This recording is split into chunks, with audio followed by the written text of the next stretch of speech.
کچھ گفتگو کروں گا اور اس امید کے ساتھ کہ میری گفتگو آپ کے صرف کانوں تک نہیں بلکہ دلوں تک اتر جائے. اس امید کے ساتھ اگر آپ سنیں گے تو ذرا مچل کر بول دیجیے سبحان اللہ. حضرات، آج ہم سرکار کے آنے کا جشن منا رہے ہیں، مگر سرکار کیوں تشریف لائے؟ کوئی بھی نبی آتا ہے ایک ہی مقصد ہوتا ہے، اور مقصد کیا ہے؟ ظلم کو مٹانا، اتیاچار انیائی کو ختم کرنا. ظلم کیا ہے؟ وضع الشیء فی غیر محلہ، کسی بھی چیز کو اس کے مناسب مقام سے ہٹا کر، اس کی مناسب جگہ سے ہٹا کر غیر مناسب جگہ پر رکھ دینا. یہ پگڑی جو سر پر رکھی گئی ہے، اس کے لیے مناسب جگہ سر ہی ہے. اگر سر سے اتار کر پاؤں پر رکھ لیا جائے تو یہ پگڑی پر ظلم ہوگا. چپل پاؤں میں پہننے کی چیز ہے، اگر پاؤں سے اٹھا کر سر پر لاد لیا جائے تو یہ چپل پر ظلم ہوگا. تو یہ ہے ظلم، اور ظلم کا خاتمہ کرنے کے لیے ہی نبی آتے ہیں. کم و بیش 1,24,000 انبیاء کرام آئے، اور سب کا ایک ہی مقصد رہا کہ ظلم کو دنیا سے مٹایا جائے اور انصاف کو دنیا میں قائم کیا جائے. تو جب نبی آئے، ظلم کو مٹایا، تو ہمیں چاہیے کہ ہم اپنے نبی کے فرامین کے مطابق عمل کریں، ان کے احکام کی پیروی کریں، ان کے بتائے ہوئے طریقوں پر چلیں. یہی سچے عاشق کی پہچان ہوتی ہے کہ وہ اپنے محبوب کی باتوں کو مکمل طور سے مانے، فالو کرے اور ان کی باتوں کے مطابق اپنی زندگی گزارے. سچا میلاد تو وہی ہے کہ آپ کے کردار سے میلاد کی جھلکیاں نظر آئے. سبحان اللہ. کہ یہ شخص جو جھوٹ نہیں بولتا، ہمیشہ سچ بولتا ہے، امانت میں خیانت نہیں کرتا، رب کی بندگی کرتا ہے، لوگوں سے اختلاف اور لڑائیاں نہیں کرتا، آپس میں محبتیں بانٹتا ہے، آپس میں پیار قائم کرتا ہے. یقیناً کوئی نہ کوئی ایسا معلم آیا ہوگا جس نے یہ سبق پڑھایا ہوگا، اور جس سبق کو پڑھ کر اس نے اپنی زندگی سنواری ہوگی. تو جب جب اس معلم کا ذکر ہوگا، اس استاد کا ذکر ہوگا، وہ معلم کائنات رسول اعظم کا ذکر ہوگا. اللہ نے ہم مسلمانوں کو زندگی گزارنے کا ایک طریقہ بتایا ہے، ایک سلیقہ سکھایا، ایک سبق پڑھایا، ایک پاٹھ پڑھایا. وہ سبق کیا ہے؟ میں نے اس کو خطبہ مسنونہ میں پیش کیا. اللہ فرماتا ہے یا ایھا الذین آمنوا لا یسخر قوم من قوم عسى ان یکونوا خیرا منهم. کہ ایمان والو، تم میں سے مرد دوسرے مردوں کا مذاق نہ اڑائے، ولا نساء من نساء، اور تم میں کی عورتیں دوسری عورتوں کا مذاق نہ اڑائے.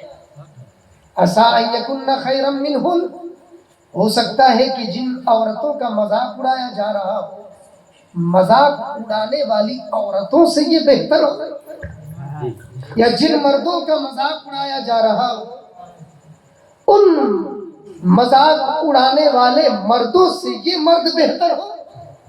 تو اے ایمان والو، ایک دوسرے کا مذاق نہ اڑاؤ. آج ہمارا معاشرہ اتنا گر چکا ہے کہ آج ہم اپنی تکلیفوں سے جتنے دکھ میں نہیں ہیں، دوسروں کی خوشی سے اس سے زیادہ دکھ میں ہے، دوسروں کی ترقی سے اس سے زیادہ دکھ میں ہے. یہ مبنی پر حقیقت ہے، اس سے کسی کو انکار نہیں ہے.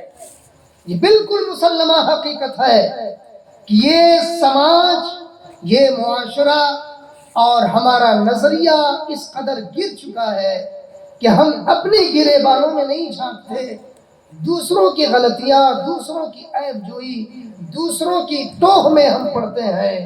افسوس کا مقام ہے، ہم تو مسلمان ہیں اور ہمارا خدا وہ ہے جو جو ستارul العیوب ہے، عیبوں کو چھپانے والا ہے، تو جب خدا کی صفت یہ ہے کہ وہ خدا ہو کر عیبوں کو چھپاتا ہے تو ہم بندہ ہو کر عیبوں کو کیوں نہ چھپائیں؟ یا ایھا الذین آمنوا لا يسخر قوم من قوم عسى ان يكونوا خيرا منهم ولا نساء من نساء عسى ان يكن خيرا منهن ولا تلمزوا انفسكم، اور کسی کو طعنہ مت دو۔ کوئی لنگڑا ہے تو آپ اس کو لنگڑا کہہ کے بلانا شروع کر دیا، کوئی لولا ہے اس کو لولا کہہ کر بلانا شروع کر دیا، کوئی اندھا ہے اس کو اندھا کہہ کر بلانا شروع کر دیا۔ ارے اسلام تو یہ بتاتا ہے کہ ایک جگہ بچے کھیل رہے تھے، ایک باپ نے، صحابہ کرام کا سرکار کا زمانہ ہے، ایک باپ نے اپنے بیٹے کو کہا اے میرے بیٹے، تو سرکار دو عالم صلی اللہ علیہ وسلم نے منع فرما دیا اور کہا بیٹے کہہ کے مت پکارو بلکہ اس کا نام لے کر پکارو۔ ہو سکتا ہے ان بچوں میں کوئی ایسا بچہ بھی ہو جس کا باپ نہ ہو، جس کی ماں نہ ہو، تو اگر تم بیٹا کہہ کر پکارو گے تو اسے اپنے باپ کی یاد آ جائے گی، باپ کا احساس اس کے دل میں پیدا ہوگا۔ اس لیے تم بیٹا کہہ کر مت پکارو بلکہ اس جگہ نام لے کر اپنے بچے کو بلاؤ۔ سبحان اللہ۔ اسلام کو یہ درس دیتا ہے وَلَا تَلْمِزُوا أَنفُسَكُمْ، کسی کو طعنہ مت دو، کسی پر طنز مت کرو۔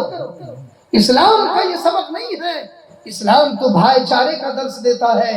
اسلام تو کہتا ہے المسلم من سلم المسلمون من لسانہ و یدہ، مسلمان تو وہی ہے جس کی زبان اور جس کے ہاتھ سے دوسرے مسلمان محفوظ رہے۔